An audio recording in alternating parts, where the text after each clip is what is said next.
초대교회 성도들은 가정에서 모여 순전한 마음으로 떡을 떼며 아름다운 믿음의 교제와 주님을 기억하는 모임을 가졌습니다.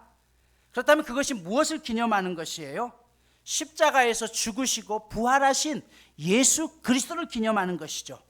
그래서 이 성찬을 통해서 우리가 십자가에 죽으신 그분과 부활하신 예수님과 한 몸이 되는 것이에요. 하나의 빵을 나누고 한 잔을 나눈다는 것은 그리스도와 하나됨을 이야기하는 것이고, 그 잔을 나누는 모든 공동체가 하나라는 것을 이야기합니다. 그런 의미에서 아주 중요한 게 있는데요, 집례자가 집례할 때 떼는 이 떡은 주님을 향한 나의 몸입니다라고 하면서 떼어졌던 떡하고 실제로 회중들이 받았던 떡이 다른 경우들이 종종 있어요. 회중들은 카스테라를 깍둑 썰게 해가지고 장모님들이 그것을 회중들에게 하나씩 나눠주죠. 그런데 앞에서 목사님이 얘기하는 이것은 주님의 몸입니다라고 보여줬던 그 빵과 실제로 회중들이 나누는 빵이 종류가 달라요. 그러다 보니 어떤 현상이 나타납니까? 신학적으로 이게 문제가 되는 거죠. 그러면 앞에서 집례하는 예수님의 몸과 실제 우리가 먹는 몸은 다른 몸이냐라는 게 나오는 거죠. 그래서 같은 빵을 그리고 함께 뜯어서 주는 게 훨씬 더 옳은 방법이라고 말씀드리는 것입니다. 또한 포도주를 사용하는 이유는 크게 두 가지입니다. 첫 번째는 피 흘림이라고 있죠. 이 피는 하나님의 백성들과 하나님과의 약속이에요. 목숨을 걸고서 이것을 지켜내겠다는 것이죠. 실제로 구약시대의 법이 뭡니까? 중요한 약속을 할 때는 짐승을 쪼개서 마주보게 한 다음에 그것을 손을 잡고 다닌다라고 했죠. 만약 약속을 어기면 이 짐승처럼 쪼개져 피를 흘려 죽는다는 것이에요. 결혼식을 행할 때 여러분, 하객들을 사이에 두고 신랑 신부가 손을 잡고 행진하는 이유가 바로 이 의미예요. 하객들을 놓고서 이 하객들 앞에서 하나님 앞에 우리가 결혼했을 때 이 헤어진다고 한다면 누군가가 그 원인 제공자는 피를 흘리면서 죽겠습니다라는 것이에요. 그러니 절대 이 약속을 지켜내겠습니다라고 하는 게 결혼식의 행진입니다. 두 번째 포도주는 신랑이 신부에게 청혼할 때 포도주를 마심으로 청혼을 받아들이는 행위라고 있죠. 어느 교회에서는, 한국에 실제로 어느 교회에서는 그런 일이 있어요.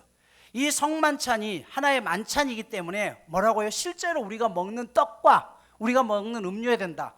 그래서 빵 대신에 시루떡을 하시고 포도주 대신에 막걸리를 하시는 분들이 있습니다.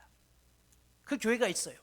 이게 옳다 그르다는 걸 할 수 없겠죠. 그러나 분명하게 의미적으로는 예수님의 피를 의미하기 때문에 흰색의 피가 아니라 붉은색의 이 음료가 훨씬 더 올바르다고 말씀드리겠죠. 또한 주님의 만찬은 실제적인 식사의 자리에서 이루어졌습니다. 그래서 여러분, 만찬이라는 말이 무슨 말이에요? 아침에 먹는 건 조찬이죠. 점심 때 먹는 건 뭐예요? 오찬이죠. 저녁 식사를 만찬이라고 이야기해요. 이것은 예수님이 우리를 위해서 친히 식사를 준비해 준 식탁의 교제예요. 그런데 여러분, 여러분의 부모님들이 식탁을 잘 준비했어요. 또 아내가 식탁을 잘 준비했어요. 퇴근하고 왔던 남편이 그때 앉아가지고 식탁에 앉을 때마다 울면서 먹는다고 하면 어떨까요? 너무 좋아서? 아니죠. 슬퍼하는 것이 아니라는 게, 경건해야 되지만 실제적인 식사의 자리라고 했습니다. 그래서 성만찬이라는 단어가 들어가요. 그러면 우리가 단어도 잘 써야 됩니다. 낮에 교회에서 하는 것은 뭐예요? 성찬이라는 단어가 맞겠죠. 만찬이 아니라. 또한 여러분들이 자주 사용하는 용어 중에 누군가가 돌아가셨을 때 삼가 고인의 명복을 빕니다라는 말씀을 씁니다. 이 명복이라는 것은 불교 용어입니다. 사람이 죽었을 때 불교의 염라대왕을 비롯한 그 신들이 좋은 곳에 갈 수 있도록 빌어준다는 뜻이 명복이에요.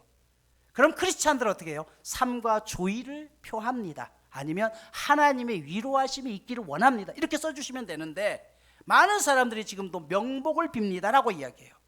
기독교적인 용어는 아니라는 것이죠. 한국 교회만 유일하게 내려오는 전통이 빵과 포도주를 준비하고 그 위에 보자기를 덮는 것입니다. 외국의 경우는 보자기를 덮지 않습니다.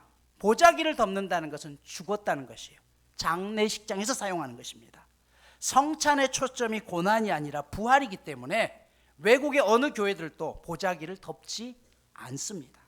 또한 흰색 장갑도 착용하지 않습니다. 위생상의 문제라고 하지만 밥상 공동체라고 있죠.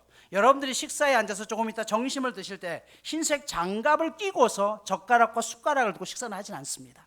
그래서 손을 깨끗하게 씻고 장갑을 끼지 않는 상황 속에서 떡을 분배하는 것입니다. 기독교 예배나 예식에 있어서 대부분의 토론들은 옳다, 틀리다, 법적으로 정한 것이 아니라 어느 것이 더 적절하고 효과 있고 의미가 있느냐 하는 것이죠. 정확한 그 의미를 알고 그 의미에 맞는 예배와 예식을 준비하고 함께 행할 수 있는 모든 크리스찬들이 되어야 할 것입니다. 이번 주 미션입니다. 여러분, 우리는 예수님의 신부라고 했죠. 지난주 미션이 뭐였어요? 스스로 자기 자신을 칭찬하는 거 매일 3가지씩을 해보라고 했죠. 쑥스럽죠. 나는 뭐가 좋을까? 그런데 여러분, 예수님이 여러분을 신부로 초청했다고 했잖아요. 그렇다면 그 당당함이 있어야 되잖아요. 이번 주 미션은 거기에 더불어서 똑같이 하시되 이제는 혼자만 하는 것이 아니라 단톡방에 올려보십시오. 그래서 나는 이런 사람이다. 그렇게 해서 여러분 스스로를 하나님이 만드신 가장 귀한 소중한 신부임을 잊지 말고 한 주간도 승리할 수 있기를 축복합니다.